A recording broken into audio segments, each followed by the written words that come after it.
и сака и најмногу беа со него, а тоа се вие гледачите, неговите фанови.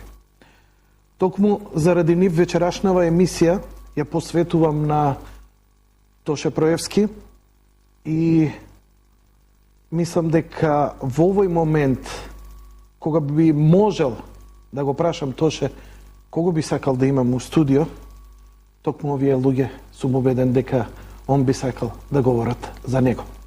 Вечер во студиото покрај Лилјана Петровиќ и неговиот бенд, дозволете ми да ги представам, тој е бендот кој преку 5 години настапува со него, свири, кој делеше и добро и лошо, а вика кога си on the road, кога си на турнеја, тоа е повеќе од брак, тоа е повеќе од семејство, тоа е повеќе од живот.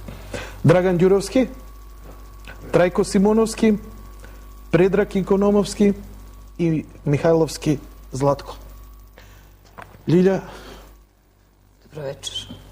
Добро вечер на сите.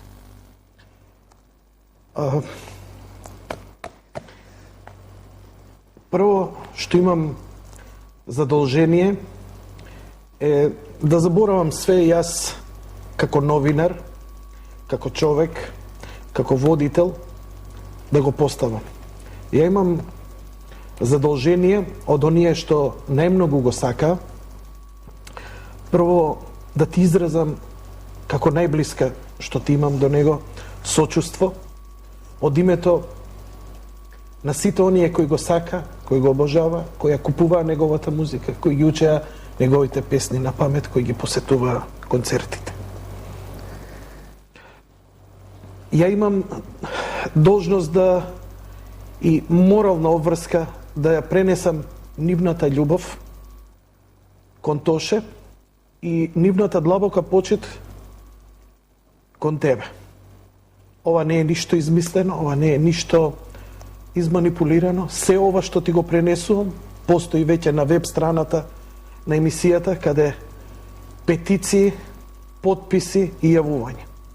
Оно што се случуваше минатата недела на А1, ме молат гледачите, од името на гледачите, да побарам извинување.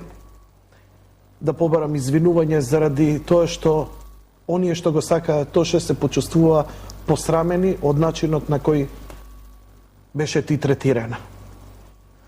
Така да, ја те молам, ти благодарам, Јанко. Од името на сите, сочувство и прошка бараме.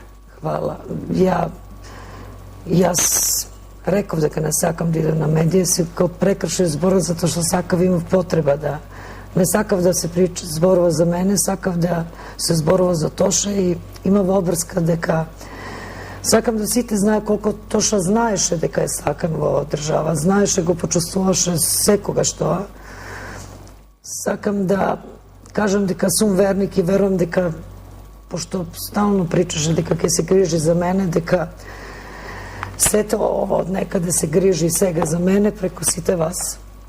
Сакам да кажам дека јас не бев само дел од животот на Тоше, дека многи се заслужени за кариерата на Тоше.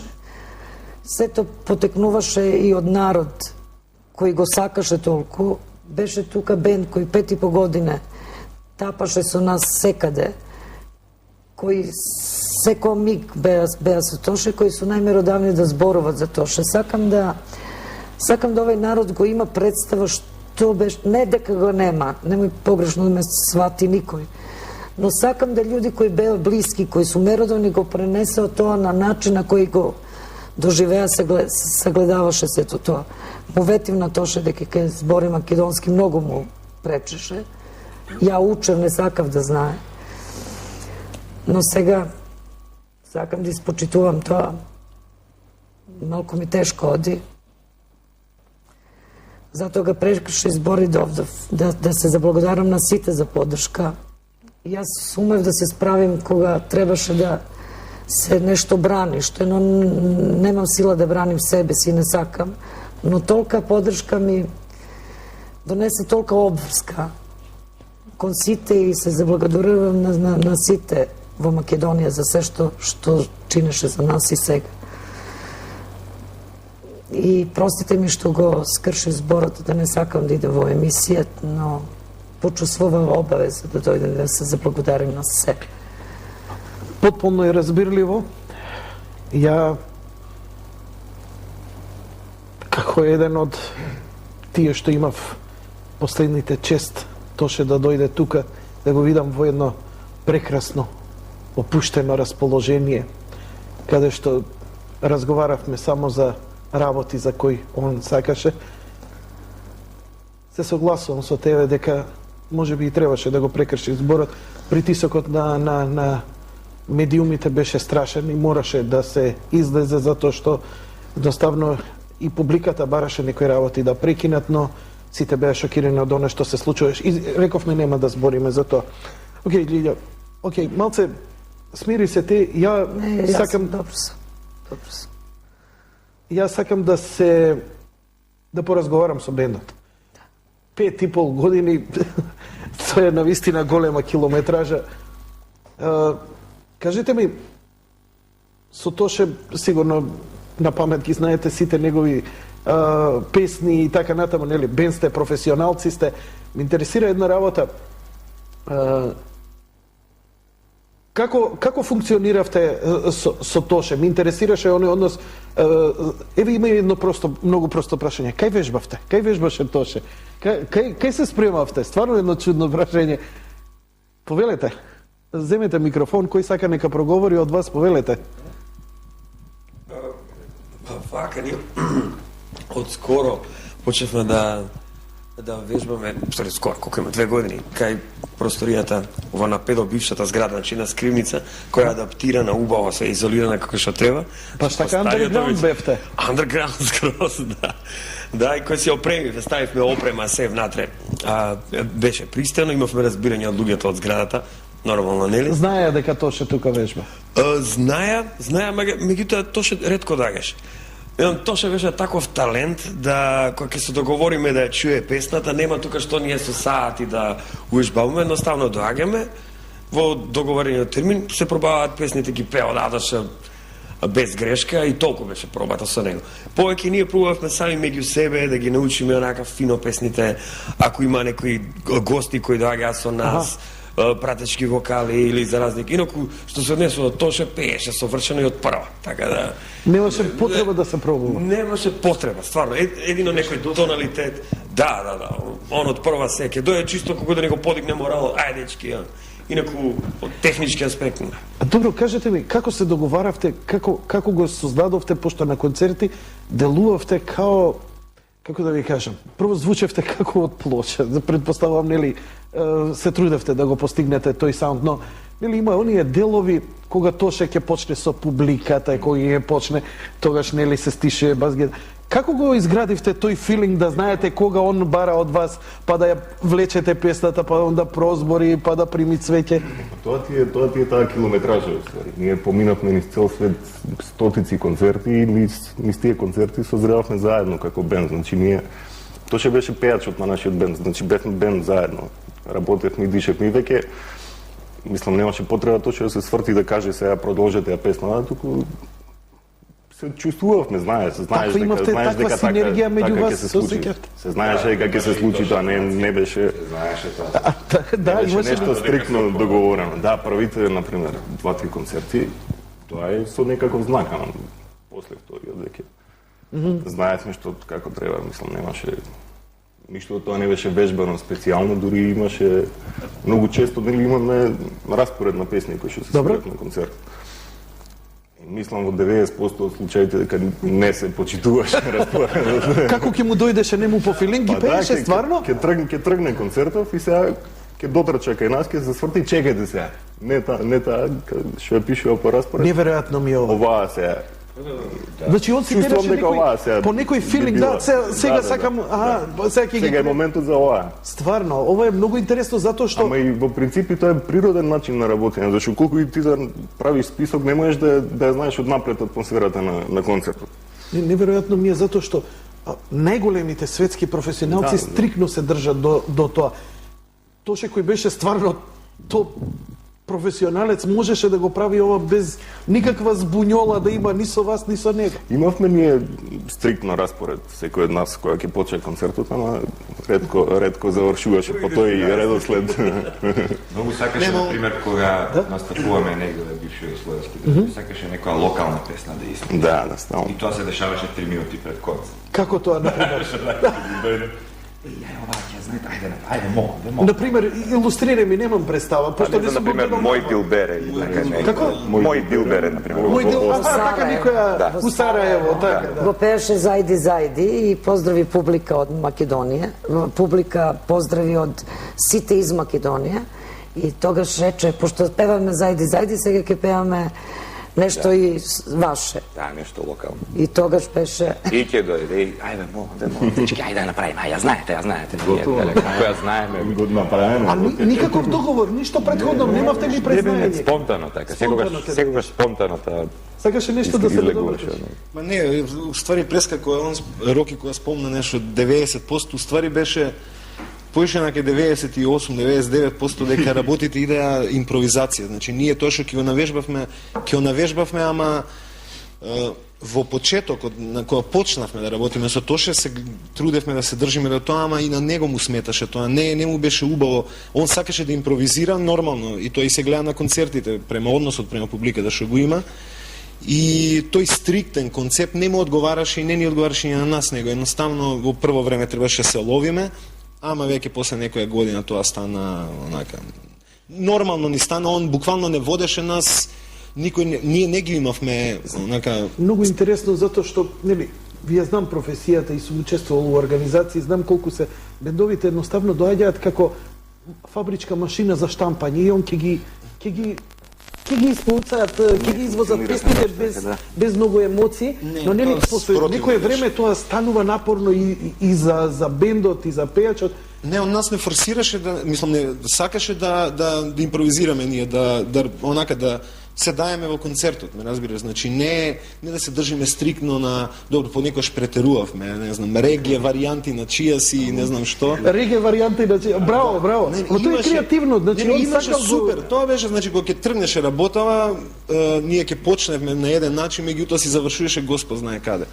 И буквално на почетокот мене ми беше лично проблем, меѓутоа после тоа стана убавото на концертот, пошто помалку или повеќе се менјаваат салите, градовите, меѓутоа онака сега што ќе се случи на овој концерт? Доаѓаш у, не знам, Посушје или не знам каде и се појави што вечерва ќе се деси.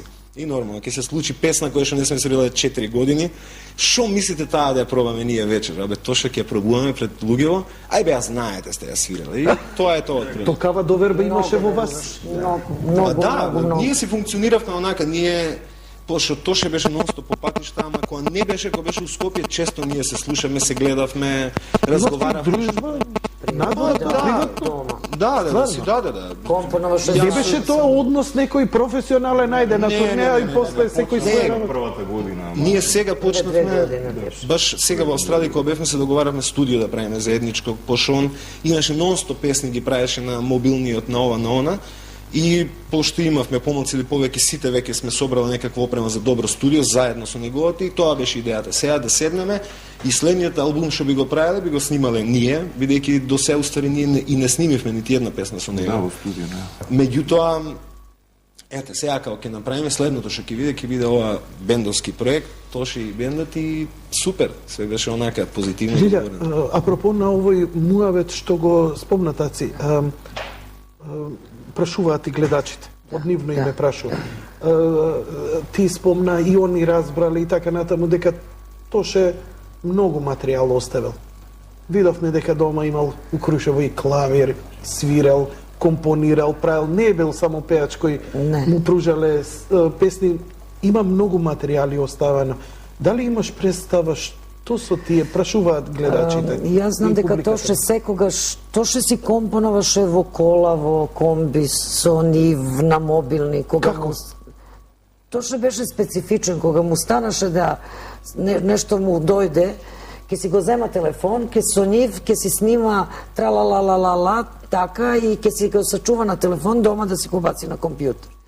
Тоше беше многу природен, го сакаше бен многу Дури на путувања, секогаш сакаше на пар путувања да не вози. И возеше. Сакаше да вози. Се сеќам уште на првото интервју колку мерак му беше Тојотата RAV4 кога ја возеше, беше одушевен. Точно има преко 100 компонови песми, што компјутер, што лаптоп, што не знам каде се. Не отпевани, има и отпевани дури некои. Збориме, значи, некои отпеани, а некои мелодиски линии. Да, беше композитор, сакаше да се, многу работеше на себе, сакаше еден ден со бенд да си ги испева своите песми, своите песни. Со бенд заедно и дека бенд треба да го... Има еден аспект од Тоше кој што малце луѓе го знаат, а тоа е дека он озбилно почна да проучува продукција, музичка продукција, значи заедно со неговото етаблирање као композитор почна Нешто ми наговести он на последното интервју, ама не го укапирав баш најдобро. Многу беше исто така со компјутерот дома, со компресорите, со плагинови, со синтесајзери, со гитара свиреше. Чи звук го интересираше, Многу, сакаше многу. Беше гитара, многу природно, мислам, свиреше, све има комплетно песни направени кои што се кажи. Да, а сакам да кажам, ќе дојде вака комбенце негде на некоја бензинска станица и каже, слушнете, ајме мол, слушнете го, а дали се свиѓа, трак ќе го убаци. И викам, Тоше, кога си го снимило? Не бе, не го снимив, дома го правев. Ја го слушам онака.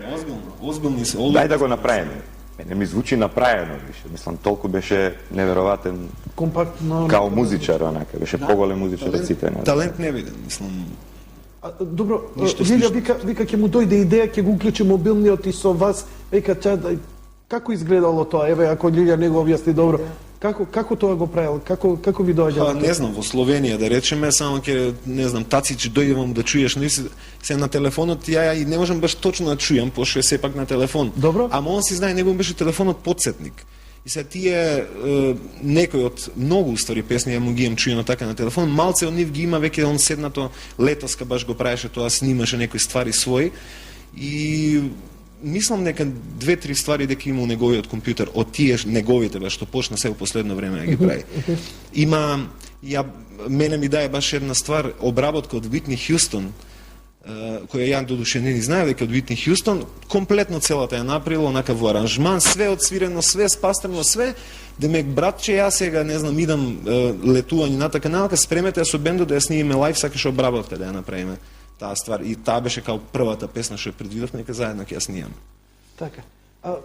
Сите тие песми што су во тоа су со фамилија, нормално, со семејство. И се... Како, не те разбрав, за тоа ќе одлучува семејство. А што ќе биде со тие песни? Мислам да не е сега моментот, дека луѓе не се во стање за сето тоа. Да помине некој време. Но еден ден се надевам дека ќе го слушнеме тоа и ќе го видиме. Што се тиче енглескиот албум, да, ти објасни нешто, но подпрашуваат уште луѓе. Тоа исто, без обзира на... Ти каже, извини, те молам, објасни го уште еднаш, бидејќи... Извини, не можев да ја следам баш. Да, добро, разумем. Емисијата, те молам, објасни го уште еднаш, значи, концептот каков беше за англискиот албум, кој е тој човек што го спонзорирал, финансирал тој проект и така натаму, кој стоел за целото тоа, нели, кој треба да одлучи за тоа? Не, он е толку добар човек да не сака да одлучи он. Он сака да, као што се договори да седне со семејство да одлучи заедно, jer сега не смо ние тие кои треба да одлучуваат. Секако. Секогаш треба да имаме почит кон што сакат тие луѓе да семејство и Лаки Николовски кој... Како го рекол? Лаки Николовски, велики бизнисмен кој го... Од Македонија? Од Македонија. Добро. Негова жена е власник на Ворд. Сакаше тоа да и направи го тоа фантастично. Сите песми тоа ги отпеа 8, се продуцирани, но има још 3-4 песни кои беа во изборот што сакаме да направиме. Не беа на тошен вкус толку многу. Тоа се песни од англиските композитори и продуценти. Од Simply Red, да, текстописци. Сето тоа беше во енглеска, не одлучувавме ние. Одлучува енглези кој е песни, кој продуцент, кој композитор, но секогаш имат слух за тоа што тој сака. Добро, и тој материјал е отпеан од Тој негова материјал страна? е отпеан, isproduciran, сега требаше да се мастерира. Имаме дилема во избор на неки песми кои не сакаше, Тоше не му се допадна. Имаш 3-4 песми кои е отпева, но не му се допажат, така да не знам, сега никој не е способен да размислува за тоа. Треба време за тоа и сигурна сум дека семејство ќе одлучи да тоа треба да се чуе. Ништо најави као за јануари, евентуално дека постои можност? Беше некоја идеја од енглези да се за јануари 25 на јануари да се стави песма Арија, која се Джана на Нини, видеоспот, и таа песма Тоше отпеа сам. Исто има песма која отпеа Арија сам, да се ставите три да се пусти ко најава за албумот, но јас лично мислам дека се уште е прерано, јас не сум битна јас во овој момент, но мислим дека треба да пројде малку време да се тоа разбере. Ни донесе некој ексклузивен материјал. То бендот го Бендот, направи, пардон? затоа што Добро, што се... сакав да покажем колку да бенд сакаше да покаже колку Тоша заиста сакаше ови простори, Македонија. Тоа му беше животот него. Секаде каде иде сме, моравме, кажи го ти, не знам да се изразим. Колку носеше застава, кога немаме застава, кога идемо ноќу да отвараме амбасаде за заставе. Што збориш? Не знаш тоа? Не, прв пат слушам. Леле, иде смо ноќу да молиме амбасадори да отворе да нам дају заставу македонску. За да се појави на концертот завиткен во Да македонско ја ставиме назад на бина на видеоскрин, де тоа беше страшно. Дури толку да ти го кажи тоа. Многу често пола концерт бубњевите ни беа покриени со застава. Ке се појави на бина заставата и завршуваше тука. Ајде да го видиме овој прилог, па ќе продолжиме со разговорот. Режија, молам да го видиме овој материјал со Тоше, па ќе продолжиме со разговорот со гостите во студиото. Тука почна концертот вечерва, одамна не сум имал концерт тука. Додуша не само концерт, туку одамна не сум прибран дома во Македонија. Бев многу често надвор и не знаете колку убаво се чувствувам вечерва пред мојата публика, посебно чувство. Ово е мој бенд и за мене, бенд кој ме увек прати.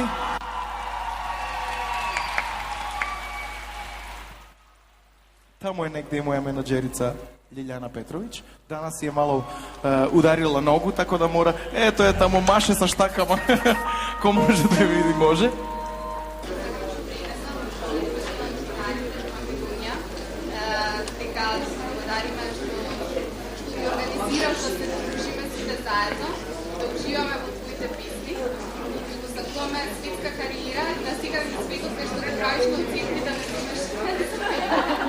Многу сум задоволен од тоа како ме пратите и вие како македонски новинари. Премногу сум задоволен од тоа како ме пречекаа локалните српски новинари. И јас се надевам дека го заслужив на некој начин тоа. Секогаш се треба да се заслужи во животот. Се надевам дека со односот мој према вас и према нив и со односот на Лилјана према вас и према нив го оправдавме. Некако.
сите куршуми.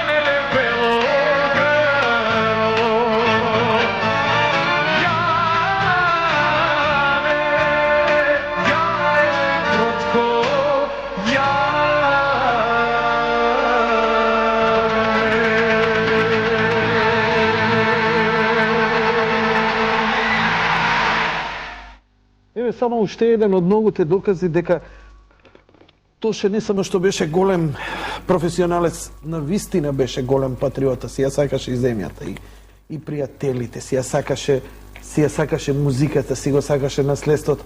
Стварно беше најголемиот амбасадор што го имавме до сега. Ја заборив овие работи ги најдов, не ми се случило мене до сега у емисија да му праќаат благо бајадери писма за тебе, за бендот. Народот има потреба да искаже почит и сочувство, па е понекогаш и на ваков, нели, со чиста душа начин, еве, преку еден вака подарок, нели, вика, благо за душа да се издржат овие тешки моменти.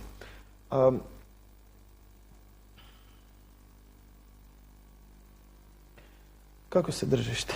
Кажи ми, што со тебе? Што ќе правиш ти? Ти рече дека за тебе животот е завршен, нема што веќе повеќе да... Нели ти остана некој предизвик сега со Тоше после се ово? Предизвик немам никако, сега имам само обврска дека сите треба да знаат што го правеше Тоша. Има луѓе кои многу добро го познаваше. Имаме сите обврска, сите да Тоша пронесе име на Македонија, зато тоа му беше најголемата желба кроз целиот свет и мислим да сите имаме обврски да го тоа испуниме. Неговата музика да се пласира сега и понатаму и покрај тоа што го нема да се презентира? Да се бори за njega, да се пласира, да се неки традиции, нешто мора да се створи со тоа, но јас не мислам дека имам сила да будем фронтмен. Мислим дека има добар тим кој работеше за Тоша. Симона 5 години Златка, 4 години Симони. Има луѓе кои се многу заслужени за Тошну кариеру. Тоа се секогаш луѓе кои бев со нас. Симона и Златка работат со нас. И мислим дека цел тим има снага да го поднесе, да го издржи тоа, но јас ќе будем, не знам колку могу да бидем силна во сето тоа. Јас сум борец кога треба нешто да штитим и да... Но не умем да се справам со емоција. Така доживав први пат во животот. Не знам. Знаем само дека ќе се потрудам да го наđem смисълот на животот. Што нам е мисија. Сум верник, реков. Сакам да знам што... Тоше, често неколку интервју имаме, а и Тоше не правеше интервју без тебе, не од што се плашеше од мене и така едноставно бараше ти да присуствуваш. Знам дека овдека кога разговаравме, често пати го вртеше погледот кон тебе. Како беше вашиот однос покрај оној професионален што го имавте? Со него тешко можеш да имаш чисто професионален однос. Не, никој немаше, ни јас, ни Симона, ни никој. Тоа не беше можно. Колку што ми е јасно ни по бендот. Туку, ја би волела да бендот раскаже колку тоа беше се, кога ја не бев поред стејџот, не знам. Кажи. Не, баш и преска чепнавме темата околу концертите, што Тоше не се придржуваше често кон нас, ќе понесе емоција и тераме, свириме нема крај. Ќе ви извади од почнавме- џубовсот песна да се чудите. Тоа веќе некако го навикнавме, него се губи осет кога си со него на сцена и публиката и таа енергија што примаш целата таа еуфорија, радост некоја доаѓа и не приметуваш колку лета времето и почнавме да добиваме примет од луѓе, критика позитивна. Нема луѓе се е во ред, бе, него има прилично млада публика, има родители со деца, скратете малку. И што да скратиме? Толку е концертот. Што толку е концертот? 3 сати, 15 минути свирите, да ме кона, не може да стои. Чекај, толку трае концертите него Тоа излашаш. се загубеш, Да. не гледаше на време и кога ја И онде рековме на Лилија, ти имаш задача, ти си таму, Божем, знаеш, остане нас на бина, ние гледаме која песна како, што ќе направи тоже. Добро. Мафта и давај сигнали и нешто прави да смалим. И тоа беше она кога може и слуша приметуваа луѓето, тоа што секогаш на момент, иде уште една, молите, уште една. Не, И што не може, крај готово. Нормално ли сте, има децата, ова ги спопагаат 3 не, сати. и тогаш немаше осет за грло, немаше осет дека ќе се истроши. Ма тој не да се трошеше, тоа беше неверојатен на неговото грло. Ние имавме многу големи светски звезди, дојдоа кај нас, знаеме, 50 минути крај на програмата, не ни можат повеќе. Не, ова беше само една, молим те Лилија, една, тоа станува 4-5. Јас, После иде бис после- и хаос. Строго и она мораше да биде у близина. Бораш, секогаш, може и немаше концерт, да не ја да биде спомне. бодигард и свашта да изигра. Мене ми текнува, не се сеќавам на една случка. Лилија Во бодигард. Каде беше тоа? Во Шведска, да, во Гетеборг. Во Шведска, кога- во Гетеборг. Да, кога Лилја Добро. се качи на, имаше некој човек, така, се качи на бина, беше така, Подразположен. во последно 2-3 расположение. пута се качеше на бина. Имаше тука некакво си обезбедување, ама не гледа по функционираше. девојчињата. И Лилја се качи, беше тој човек повисок од Лилја 3 глави и по-грубен. Се качи и го зграбчи вака со зафат и го тргна по бина. Се уплаши да не му направи нешто на Тоша. Но сега се Ние се сеќам. плашивме за човек. Се сеќаш во комби кога се пакиравме и Тоша с едно девојче му под мрак беше. И сите сме во комби, го гледаме и видим ја неки човек иде. И прилази и вади, ставља руку за апарат ли беше, се сеќаш ли? И јас мислам, ко знаш šta, искочим из комби, искочим на Тошу, директно преко него. То беше толку смешно. После ќе го убија. Што вика Така. Тоша? Што вика Тоша? Сите после 2 дана Мајтам со тебе сите. Да. Не треба обезбеđenje, откажете, имаме човек. Тоша, тој стил. Да, нешто во тој стил, да ме Лилија тука ќе среди, да, нема И проблем. кога бе во гипс, сакаш... Да, то беше. Како не може тешко е да се објасни како по 20 сати траеше работниот ден, тоа беа такви ангажмани.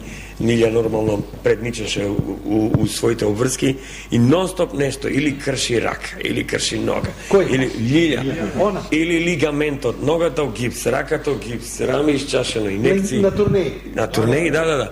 И имаше многу, 3 или 4, што јас само се сеќам кога ќе дојде она со штаки на концерт, па рекол докторот нема да го вадиш 20 дена, после 13 дена изваден, пошто треба да идеме на турнеја, не може да се качи Лилја на пример на сцената по скалите, па ја носи Тош.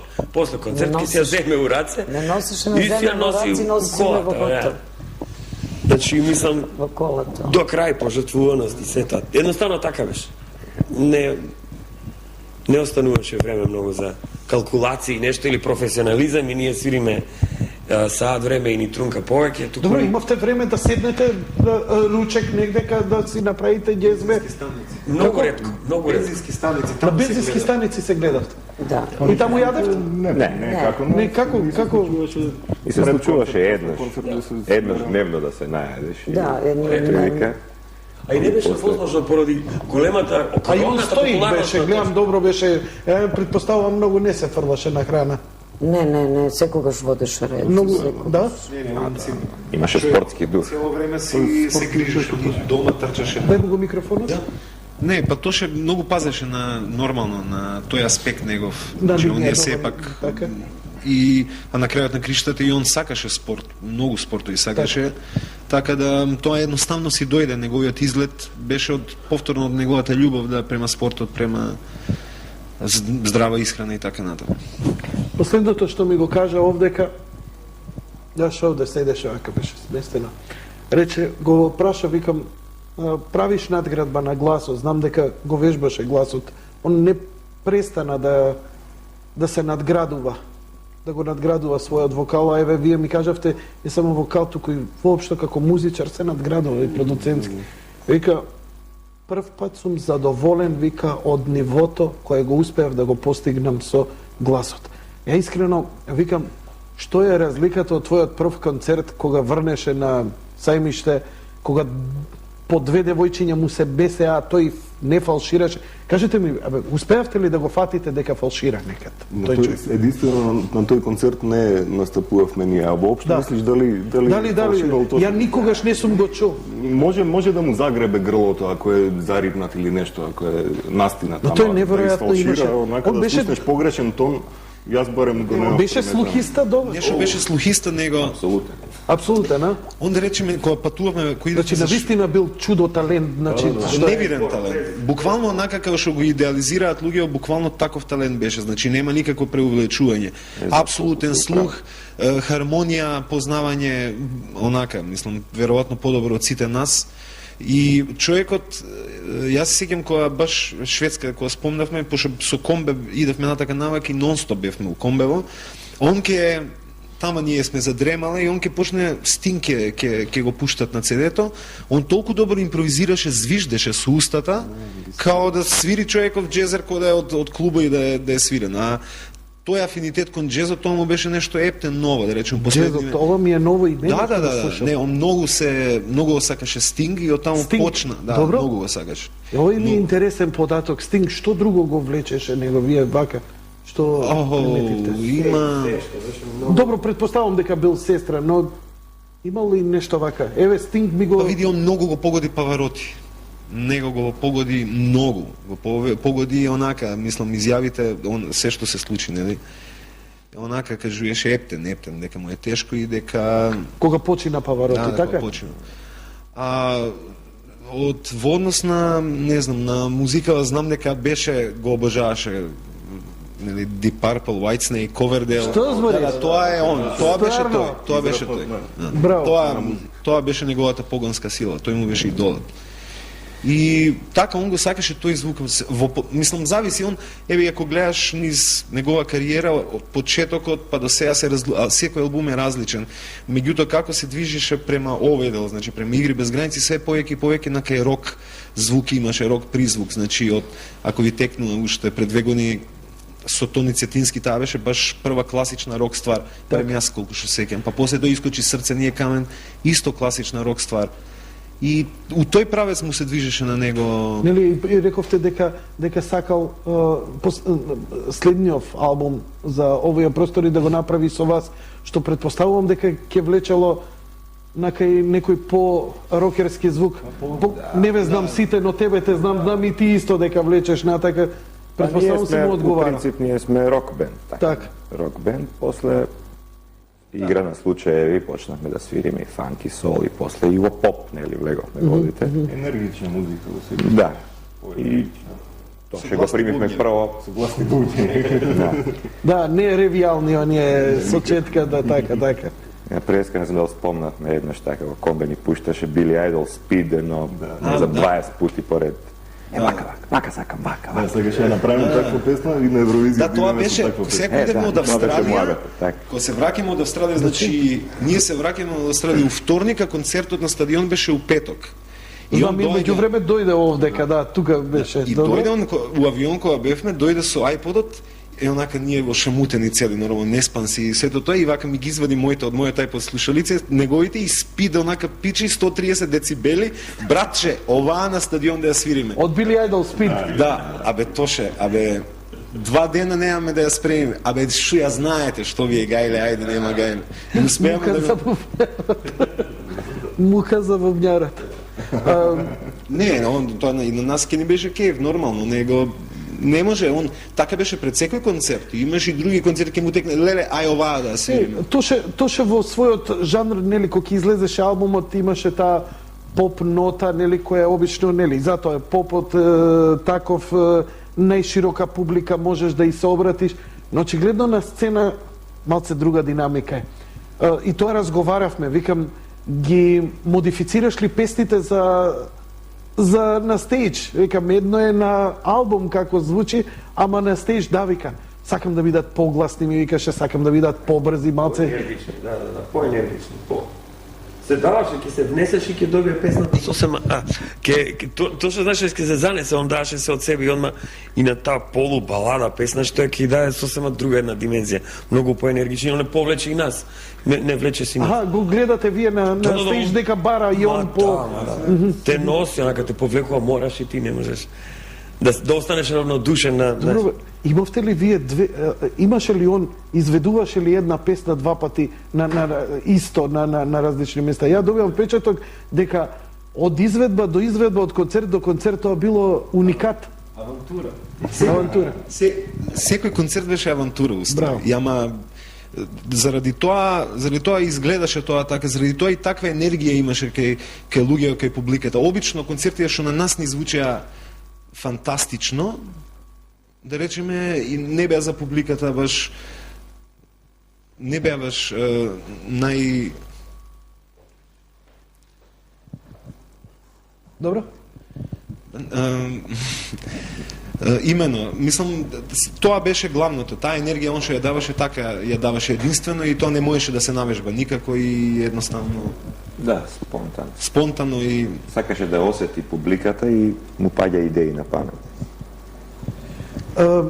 Добро, ајде сега ќе направиме уште една кратка пауза, па да ги чуеме и гледачите, да не ве преморуваме, да ги чуеме и нив, веќе ова и не треба да биде навистина убави спомени. Само кажете ми вие како бенд, што сега без него? Без центарфорот. Ништо, тоа е. Нема некакви планови, нити па потреба да се планират. Вака се работи кој што се, ќе видиме, времето ќе покаже што ќе се случува. Добро, почитувани гледачи, по кратка пауза ќе продолжиме со емисијата. Бидете така. По долгата пауза